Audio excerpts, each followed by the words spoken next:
কবর মানুষকে বলছে, হে আদম সন্তান, আমি তোমার জন্য প্রতিদিন অপেক্ষা করছি, তুমি কি আমার কথা মনে রেখেছো? একটু শোনো, আমার ভিতরে অন্ধকার, আমার জন্য নামাজের আলো নিয়ে এসো। আমার ভিতরে ভয়, আমার জন্য কোরআন তেলাওয়াত করে শোনাও। আমার ভিতরে সাপ এবং বিচ্ছুতে ভরা, আমার জন্য নবীর সুন্নত নিয়ে এসো। আমার ভিতরে আগুন, আমার জন্য আল্লাহর ভয়ের পানি নিয়ে এসো।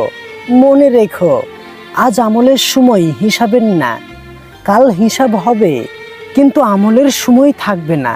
তাই সকলের কাছে অনুরোধ করছি, মৃত্যুর আগে আল্লাহর কাছে, আল্লাহর জন্যে একটু হলেও কিছু না কিছু নিয়ে যান। আল্লাহ তাআলা কেন আপনাকে এই পৃথিবীতে পাঠিয়েছে? শুধু টাকা পয়সা ইনকাম করার জন্যে? শুধু প্রেম করার জন্যে? শুধু বিয়ে করার জন্যে? শুধু সন্তান জন্ম দেওয়ার জন্যে? না, এগুলোর জন্য না।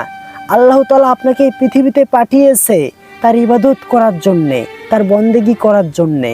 তাই সকলের কাছেই পা ধরে অনুরোধ করছি, সকলেই ইবাদত করুন এবং এই ভিডিওটি সকলের মাঝেই পৌঁছে দেন, যেন এই ভিডিও থেকে প্রত্যেক ইমানদার বান্দারা শিক্ষা নিতে পারে এবং আল্লাহর ইবাদতের জন্য যেন অনুগামী হয়, সে দোয়াই কামনা করি। আমরা সকলেই বলি আমিন।